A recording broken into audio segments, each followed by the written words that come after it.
உட்காருங்க. அங்க வீடியோஸ் எடுக்கிறவங்க எடுக்கட்டும். என் இனிய தமிழ் மக்களே, உங்கள் பாசத்திற்குரிய பாரத ராஜா ஏதோ ஒரு புதிய உலகுக்கு அந்த மாதிரி சொல்ல வந்தோம். என் நண்பன் இளையராஜா உலகத்தில் நம்ம எதையோ அதிசயமா போவோம். உலக அதிசயங்கள் எத்தனையோ சொல்லுவாங்க. இன்றைய அதிசயம் தாஜ்மஹால் சொல்லுவாங்க. இப்படி ஒன்று அதில் இளையராஜா ஒரு பெரிய நினைவு. இந்தியாவிலேயே இதுவரையிலும் நானும் சினிமா கலைஞர் வந்திருக்கேன், எத்தனையோ மியூசிக் டேரக்டர் பண்ணியிருக்கேன். ஆனால் அவன் சைல்ட்ஹுட்லேருந்து நான் கூடவே வந்தேன். அது என்ன சக்தியோ அவனுக்கு, அவன் கண்ணை பாருங்க, ஒரு பவர்ஃபுல் ஐஸ். அந்த உலகம் மூங்கிலிருந்து இப்படா என்னடான்னு மேடையில் அறிவிக்கிறது நாம் பேசவில்லை, தவறாக எடுத்து விடாது. என்ன நான் இளையராஜா அவர்கள் சொல்லலாம், அதை சொல்ல முடியல. அவங்க தான் எனக்கு சொல்லி பழகம். அதனால் அதை யாரும் தவறாக எடுத்துக்கிறாங்க. சின்ன வயதுலேருந்து நான் ராஜாவை பார்க்குறேன். எனக்கு ரொம்ப அதிசயம். பக்கத்தில் இருந்து நான் வளர்ந்து நானே அதிசயப்படுறேன். When he composed, he forgot himself. அவன் மூச்சோடு இசையாதான் வெளியும். சும்மா இந்த வேலை வச்சு விளையாட தடுத்தா நம்ம இசைச்சு தந்தாங்க. ஹார்மோனியை பெட்டில் அவன் கீபோர்டு வாசிக்கிறதில்லை. அந்த ஹார்மோனியை பெட்டி என்னை வாசி அவனை போட்டு துன்புறுத்தி எல்லா அவர்களையும் எழுத்துவான். அவனும் ட்ரை பண்ணுறான், நல்ல மியூசிக்கெல்லாம் விட்டுருவான். விட மாட்டேங்குது அந்த ஹார்மோனியம். கைவி அப்படி ஏற்பட்டோம். ஏன்னா உள்ள நுழைஞ்சிருந்தது. இது மாதிரி சின்ன ஃபங்க்ஷனாக இளையராஜாவுக்கு பார்த்து நாடாக இந்திய மாநிலங்களில் எத்தனை மாநிலங்கள் இருக்கிறது அத்தனையும் ஒன்று சேர்ந்து அவளுக்கு இந்திய அரசாங்கம் ஒரு பெரிய விழா நடத்துவேன். அன்னைக்கு நான் அந்த விழாவில் கலந்து ஒரு ஆசை. அது ஒரு தூய்மையான சட்டை, தூய்மையான மூஞ்சி. எப்படா இது கூட தான் இருந்தேன், எப்படி ஒரு ஞானம் வந்துச்சு? சின்ன வயசுலேயே ஞானம். நான் எல்லா இடங்களும் சொல்லுவேன்.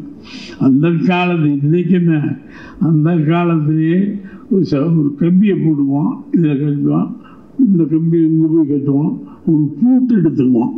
நல்ல கவனிய இதெல்லாம் ஏற்கனவே சொல்லிட்டு டங்கின்னு ஒரு தட்டுவான். இது வைப்ரேஷனில் இந்த ஸ்ட்ரிங் இப்படி போகும்ல,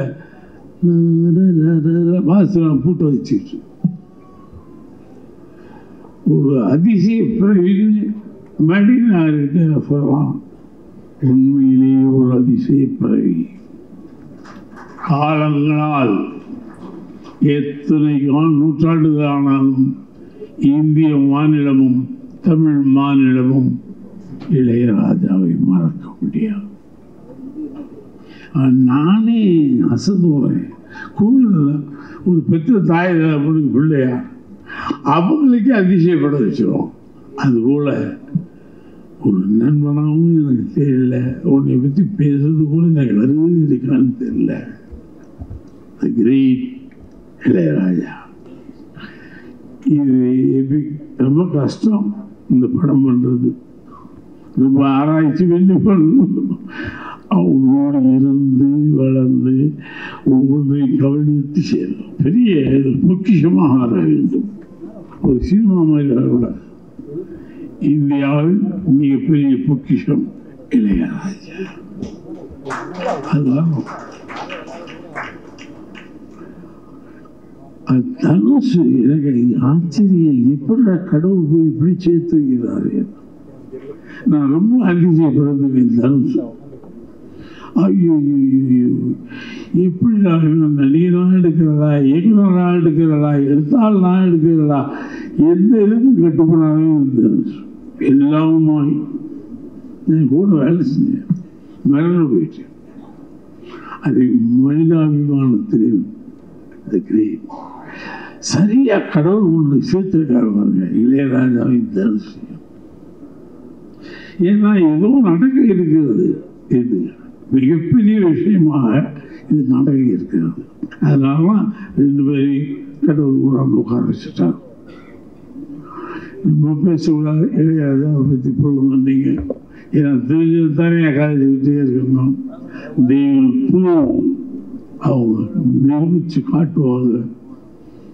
பாரதி ராஜா இல்லை, இந்த ராஜா இந்த ராஜாவுக்கு இப்படித்தான். யார் ராஜாவாக இருந்தாலும் தோற்றுவாங்க, இந்த ராஜா மட்டும்தான் ஜெயிப்போம். அது ஒரு பாட்டு ஒன்று போடுவோம், ராஜா ராஜா ராஜா இந்த ராஜா கொடுத்து அது எனக்கு போட்டு இறந்துட்டேன்.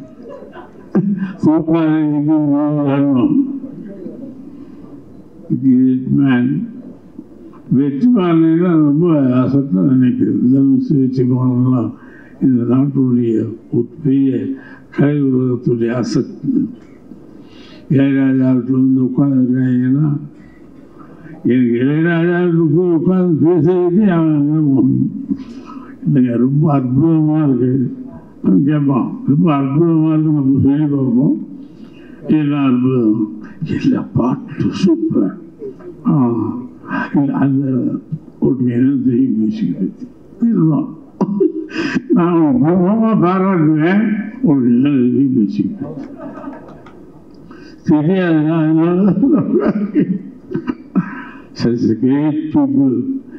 என் கமலஹாசன் நான் வரிசையை சொல்ல முடியாது. அவனால் கலைஞர்களுடைய மிகப்பெரிய சொத்து.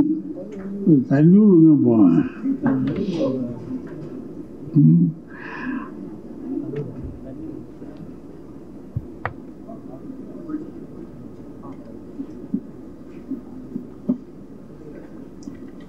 பதினாறு படம் எடுக்கும்போது நான் பெரிய பாப்புலர் ஹீரோ, மலையாளங்கள் அது நடிச்சுட்டு இருக்காரு. பாரதி ராஜா கூப்பிட்டு எனக்கு கலைஞர் இல்லையா கூப்பிட்டு இந்த மாதிரி கேரக்டர் எல்லாத்துலேயும் இந்த ட்ரெஸ்ஸு இப்படி இருக்கணும், காக்கி சட்டை உள்ளக்கா மாதிரி நடைய அவங்க கொடுத்த நடனம். அதில் டென்ட்டு கடி டெங்கு அடி டெங்கு ஒரு நடனமா கடவுள். நான் எவ்வளோ பெரிய பாக்கியசாலி, கமல் கூட சேர்ந்து தனுசு கூட வெற்றி மாறேன். நான் இலக்கியங்களும் நான் அந்த 16 வயதில் ஒரு நடனம் நடப்பான். எவனாவது எல்லா ஹீரோ, ஒரு பாப்புலர் ஹீரோ எல்லாத்தையும் கழட்டி போட்டு ஒரு கோவம் மட்டும்தான் கொடுத்தேன். அவன் ஒன்றுமே சொல்லலை. என்ன பண்ணல, என்ன கட்டணமா இல்லை அறுத்துணுமா சொல்லலாம். அந்த துணிச்சல்ல கலைஞர்கள் அவன மாதிரி துணிச்சலான கலைஞன் சாக்ரிஃபைஸ் கலைஞன் கிடையாது. ஏதோ கேரக்டர் பண்ணுறது இல்லை அந்த ஆள். அதை இங்கே வந்தோம் அந்த 10 செகண்ட் உள்ள நுழைஞ்சி நமக்கே தெரியாத ஒரு டைமெண்ட் சொல்லணும். நம்ம இப்படி நினைச்சிருப்போம், ஆத்தாவையும் காசு விடுன்னு எப்படி சொல்லுறது, நம்ம வேற மாதிரி சொல்லி கொடுப்போம். ஆத்தாவையும் காசு விட போறேன்னு சொல்லுங்க சார், அதில் சேஞ்சஸ் பண்ணுவோமா? ஆமாம், இந்த ஸ்லாங்கே வேணும், உச்சரிப்பு. அப்போ பெருங்கலைஞன் இளையராஜா, கமலஹாசன், தனுஷ், வெற்றிமாறன் எல்லாமே எல்லாம் பெரிய பெரிய ஆட்களாக தான். மிகச்சிறப்பாக இந்த படம் வந்து the world record from Tamil. The world record from Tamil வந்து ஒரு ஜாப்பனீஸ்காரன் பார்க்கணும், சைனாக்காரன் பார்க்கணும், அமெரிக்கன்ஸ் பார்க்கணும், எல்லா பேரும் இந்த படத்தை பார்க்கணும். இது வெற்றி அடைய நான் வாழ்த்து கூற வார்த்தைகள் இல்லை. There is no words to catch and tell. நான் வார்த்தைகளை வசமாக இழுத்து பிடித்து சொல்ல தெரியவில்லை. நீ உடம்புக்கு முடியல, சரி இப்போ வந்து ஏன்னா இளையராஜா நான் எப்படிலாம் வீட்டில் படுக்க முடியும் எது நிற்கிறேன் நடவதெல்லாம் காட்டிட்டு தான் வந்தேன். எனக்கு விட மாட்டேங்கிட்டாங்க. நடக்க மாட்டேன், மேலே ஏற்பு காட்டி கொடுத்துருவேன், உனக்கு உடம்பு சரியில்லைன்னு. நடந்து காட்டிட்டு அப்புறம் தாங்க வந்தேன். அதே மாதிரி ஹாஸ்டல் வந்து சார் வேறு என் கடைசி மூச்சு இருக்கும் வரை சினிமாவில் நான் கிங்காக வர வேண்டும் என்று நினைப்போம். அதனால தயவு செய்து எந்த சூழ்நிலையிலும் பாரதி ராஜா தன்னை இழக்க மாட்டார் அப்படின்னு நினைச்சுக்கலாம். I love the cinema. எனக்கு வேற என்ன அறிவு ஒன்றும் தெரியாது. சினிமாவை தர ஒன்றுமே தெரியாது. அதுலேயே போனா தான் எனக்கு மரணம். அதனால don't feel for me. I am okay. I am okay.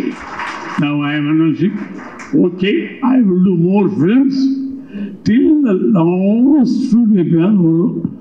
ஒரு 100 வயசுலையோ 105 வயசுலையோ ஆசை பார்த்தீங்களா, ஒரு 100 வயசுலையோ 105 வயசுலையோ டைரக்ட் பண்ணு அப்படிங்கிற ஒரு இதோடு மிகச்சிறந்த வாழ்த்துக்களை கூறி இந்த வேர்ல்டு ரெக்கார்டாக இந்த இளையராஜா படம் வர வேண்டும்.